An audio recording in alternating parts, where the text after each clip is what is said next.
अस्सलाम वालेकुम, मैं हूँ ज़ाहिदा राव। कहा जाता है कुछ सियासतदान या सरबराह किसी भी मुल्क का आईना होते हैं। गुज़िश्ता रोज़ हमने जो आईने में चेहरा देखा वो बहुत भयानक था। जी हाँ, मैं बात कर रही हूँ कौमी असम्बली में होने वाले इजलास की, जो कल हुआ। जो हमने देखा, जो हमारे 22 करोड़ आवाम के चुने हुए नुमाइंदों ने वहाँ जो किया वो सबके सामने है। उस वाक़े के बाद इजलास में जो कुछ हुआ, आवाम में शदीद गम गुस्से का इजहार पाया जा रहा है, और पाया भी जाना चाहिए, क्योंकि आवाम ने 22 करोड़ आवाम ने अपने वोटों से चुन को इनको वहाँ ऐवान तक भेजा, और उन्होंने इस 22 करोड़ आवाम की पूरी दुनिया में जग हसाई की है कि ये 22 करोड़ आवाम के चुने हुए नुमाइंदे हैं, जो ये आवाम के फ़ैसले करने आए हैं, आवाम की ज़िंदगियों के फ़ैसले करने आए हैं। ये यहाँ पे जो आपस के इख्तिलाफ़ात नहीं बुला सकते, जो आपस में बैठ के बात नहीं कर सकते, जो आपस की रंजिशें कुछ देर के लिए बुला नहीं देते कि ऐवान में बैठें, आवाम की कोई बात कर ली जाए, आवाम के मसलों पर बात की जाए, आवाम को हकीकी मसला इस टाइम क्या पेश आ रहा है उस पर बात कर ली जाए। ये सिर्फ अपने ग्रेजेस निकालने के लिए वहाँ बैठे होते हैं। तो वाकई उनकी जग हसाई हुई है, पूरी दुनिया में जग हसाई हुई है। तो हम यहाँ पे बात नहीं करें किसी जमात की, किसी तंजीम की, किसी सियासी जमात की, क्योंकि इन सियासी जमातों ने तो हमें भी बांट दिया, आवाम को भी बांट दिया, हमें कठपुतली बना लिया इन्होंने अपने हाथों में, अपने मकसद के लिए। ये हमारा कोई मसला होता है, हम किसी MNA या MPA के पास जाते हैं गांव में, कहीं भी किसी भी इलाके में कि उस मसले को हल कर दिया जाए। तो नाज़रीन, ये जो हमारे चुने हुए लोग हैं, जो 200-250 लोग हैं, ये हमने ही चुने हैं, ऐवान में भेजे हैं, अपने मुल्क की तरक्की की डोर जो है इनके हाथ में दी है, अपनी किस्मत के फ़ैसले इनके हाथ में दिए हैं, क्योंकि हम इनको अपना समझते हैं, क्योंकि हमारे फ़ैसले करते हैं। लेकिन जो कल जो हुआ उसके बाद मेरा ख़्याल से नहीं लगता कि हमें किसी MNA या MPA के पास जाना चाहिए अपना मसला लेके, क्योंकि अपने मसले हल नहीं कर सकते। तो कल जो ज़ुबान यूज़ की गई, जो वहाँ पे हुल्लड़बाजी हुई, जो ख़वातीन के साथ किया गया, वो किसी भी तरह काबिल कबूल नहीं है उस ऐवान में बैठकर। क्योंकि अगर बात की जाए उस टाइम पे अपोजिशन ने हुकूमत को टफ़ टाइम दिया, हुकूमत ने अपोजिशन की दिया, हम बात इस टाइम कर ही नहीं रहे, ना हुकूमत की कारकर्दगी की कर रहे हैं, ना अपोजिशन की कर रहे हैं।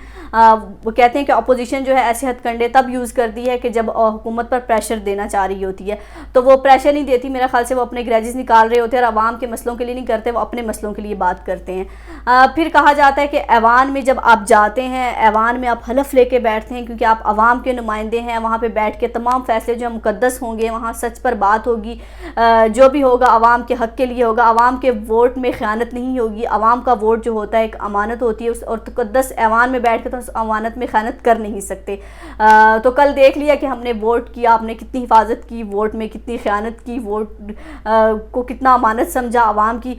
और फिर कहते हैं कि ऐवान जो है, ऐवान के बाहर जो है लिखा हुआ है, ऐवान की बिल्डिंग के बाहर लिखा हुआ है ला इलाहा इल्लल्लाह मुहम्मदुर रसूलुल्लाह। इसका मकसद यही है कि यहाँ पर बैठकर जो है हम अल्लाह के मानने वाले हैं, एक दीन के मानने वाले हैं, और यहाँ पर जो है हमारे कोई पर्सनल ग्रेजेस नहीं होंगे। यहाँ पर बात होगी पाकिस्तान की भलाई की होगी, पाकिस्तान की खुशहाली की होगी, पाकिस्तान की आवाम की होगी, पाकिस्तान के मसलों की होगी। यहाँ पर बैठ के पाकिस्तान की आवाम की ज़िंदगियों के फ़ैसले होंगे। यहाँ पर वो बात होगी जो पाकिस्तानी आवाम को मसले हैं। लेकिन कल जो हुआ हमें समझ आ गया कि हमारे मसले आपके लिए कितने अहम हैं, आपके जो है ऐवान की जो है तौकीर है आपने कितनी बढ़ा दी कल इस मसले से। आप लोग तो कहते हैं कि ऐवान जो है बड़ा मुक़द्दस ऐवान है, हम यहाँ पे बैठ के आवाम के फ़ैसले करते हैं, और यहाँ पे हलफ लेके बैठे हुए होते हैं। हम ऐवान में बैठ के कोई ऐसी बात नहीं कर सकते जिससे आवाम की जो है तज़हीक हो, या आवाम को जो है इस बात से कोई तकलीफ़ हो। लेकिन कल आपने बहुत अच्छा पैगाम दिया पाकिस्तानी अवाम को, दुनिया को, कि आप हमारे नुमाइंदे जो हमने चुने हुए हैं। ये हमारे लिए शर्मिंदगी की बात है कि हमने आपको चुना था वहाँ पे बिठाने के लिए कि आप जो हमारी ज़िंदगी के फ़ैसले करें। तो आवाम का गुस्सा जो है जायज़ है, और आवाम का सवाल करने का हक़ बनता है, क्योंकि वो जो आप बैठे हैं जिस ऐवान में, वो आपका ऐवान नहीं है, वो पाकिस्तान की बिल्डिंग है, पाकिस्तानी कौम का ऐवान है। आप वहाँ हमारे वोट से जाते हैं, आप वहाँ अपने पर्सनल काम के लिए नहीं जाती, वो आपका पर्सनल ड्राइंग रूम नहीं है, वहाँ पे बैठ के कुछ भी बोलेंगे हम काबिल कबूल कर लेंगे। आपके आपस में अपोजिशन के, हुकूमत के जो भी पर्सनल ग्रेजेस हैं, वो हमें उससे कोई लेना देना नहीं है। आप किसी के घर मिठाई का डब्बा लेके जाते हैं, हमें उससे भी कोई लेना देना नहीं है। आप किसी के घर में जाकर उसका गिरीबान पकड़ते हैं, हमें उससे भी कोई मसला नहीं। हमें मसला ये है कि आप ऐवान में बैठ के एक दूसरे के साथ ऐसी ज़बान क्यों इस्तेमाल करते हैं, क्योंकि वो कौमी असासा है, वो कौमी जगह है, वो आपकी कोई पर्सनल जगह नहीं है। तो आप जो है हमें जो है ये अमल किसी भी तरह काबिल कबूल नहीं है पाकिस्तानी अवाम को, जिस ऐवान में बैठ के आप पाकिस्तानी अवाम के फ़ैसले करते हैं, और वहाँ पे बैठ के ऐसी ज़बान इस्तेमाल, और ख़ास तौर पर ख़वातीन के लिए कैसी ज़बान इस्तेमाल की ख़वातीन को जो है कहते हैं कि हम तो पाकिस्तान में خواتین کو بہت عزت دیتے ہیں. خواتین جو ہے ویسے ہی اپنے حقوق کی آواز اٹھاتی رہتی ہیں. کوئی ایسا حقوق نہیں ہے جو یہاں پہ نہیں ملتا. اور پاکستان سے باہر آپ جا کے دیکھیں عورتوں کے ساتھ کیا کچھ ہوتا ہے. پاکستان میں عورت سیف ہے, پاکستان میں تو عورت کو کوئی مسئلہ نہیں ہے. لیکن کل جو آپ نے کیا, آپ نے بے شک جان بوجھ کے نہیں مارا, آپ نے بل کی کاپی جو ہے پھینکی اور خاتون کی جو ہے آنکھ میں لگی, تو وہ اپوزیشن کی تھی یا حکومت کی تھی, خاتون کی آنکھ میں لگی ہے تو وہ بھی قابل مذمت ہے.